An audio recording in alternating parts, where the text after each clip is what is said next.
ಭಿಕ್ಷಾಟನದಲ್ಲಿ ಪಾಂಡವರ ಸಮಾಚಾರ ಏನು ಸ್ವಾಮಿ? ರುಕ್ಮಿಣಿ, ಪಾಂಡವರು 12 ವರ್ಷ ವನವಾಸ, 1 ವರ್ಷ ಅಜ್ಞಾತವಾಸನ ವಹಿಸಿತು. ಪುನಃ ಹಸ್ತಿನಾವತಿಗೆ ಇದ್ದರು. ವಿರಾಟನ ಪುತ್ರಿಯಾದ ಉತ್ತರಗಳು ಅಭಿಮನ್ಯುವಿನ ವಿವಾಹವಾಯಿತು. ತನಗೆ ಬರಬೇಕಾದ ಅರ್ಧರಾಜ್ಯವನ್ನು ಕೊಡುವಂತೆ ಕೇಳಿದ ತನ್ನ ಕುಲಪುರೋಹಿತನಾದ ಧೌಮ್ಯನನ್ನು ಆ ದುರ್ಯೋಧನೊಂದಿಗೆ ಸಂಧಿಗೆ ಕಳಿಸಿದ. ಆದರೆ ಆ ದುರ್ಯೋಧನನು ಸಂಧಿಗೆ ಯುದ್ಧವೇನೋ ಅನಿವಾರ್ಯವಾಗಿ ಪುನಃ ಯುದ್ಧವೇ? ಹಾಗಾಗಿ ನಿಮ್ಮ ವಿಶ್ರಾಂತಿಯ ದಿನಗಳಿನ್ನೂ ಕಳೆದುಕೊಂಡು ಗೋಪಿಕಾಂಗಣ ಈ ದ್ವಾರಕೆಯ ಕುಸುಮ ಶೇನರಲ್ಲಿ ಮರೆ ಅರೆ ಮುಚ್ಚಿದ ಕಣ್ಣುಗಳು ಅನಂತ ಹೋಗದ ಹೃದಯವನ್ನು ಕಾಣಲು ನಿಮಗಿಂದ ಸಾಧ್ಯವಿಲ್ಲ ಪ್ರಿಯ. ಲೋಕ ಸೇವೆಯ ಅಲೆಕೆಯನ್ನು ಹೊತ್ತಾಗಲೇ ಆ ನನ್ನ ವಿಶ್ರಾಂತಿ ದಿನಗಳು ಕಳೆದುಕೊಂಡರು. ಅದಕ್ಕಾಗಿ ಚಿಂತಿಸುತ್ತಿಲ್ಲ ಅನುಕೂಲಿ. ಹಾಗಾಗಿ ಈ ಪ್ರಶಾಂತವಾದ ಮುಖಭಂಗಿಯಲ್ಲಿ ಯುದ್ಧದ ಸಮಾಚಾರ ಕೇಳಿ ವೀರನ ಹೃದಯವು ನಿರ್ದಿಸುವುದು ಸಹಜ. ಶಿಶುಪಾಲಾದಿ ದಾನವರನ್ನು ಸಂಹಾರ ಮಾಡಿದ ನಿಮ್ಮ ಚಕ್ರದ ರಕ್ತತ್ವಚೆ ಪುನಃ ಜಾಗರಿತವಾಗಿ ಜಗತ್ತಿನ ಯಾವ ಮೂಲೆಯಲ್ಲಿ ಯಾರು ಜನಿಸಿರುವರು ಇದರ ತೀಕ್ಷ್ಣದಾರಿಗೆ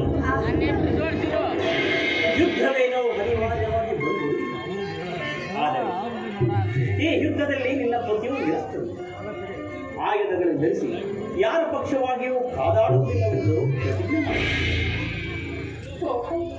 ಈ ಶೈನಾಗಾರದ ಹೊಸತಿನನ್ನು ದಾಟಿದ್ರೂ ಒಂದು ಅನುಕೂಲ ಕಾರಣವೇ ದೊರೆತಂತಾಯಿತು. ವಾಸುದೇವ, ನಿಮ್ಮ ರಾಜನೀತಿಯ ಕೌಶಲ್ಯವೂ ಈಗ ತಿಳಿದೆವು. ಇದು ಪರಿಹಾಸ್ಯವಲ್ಲ ತಾನೇ? ಇದು ಪರಿಹಾಸ್ಯವಲ್ಲ.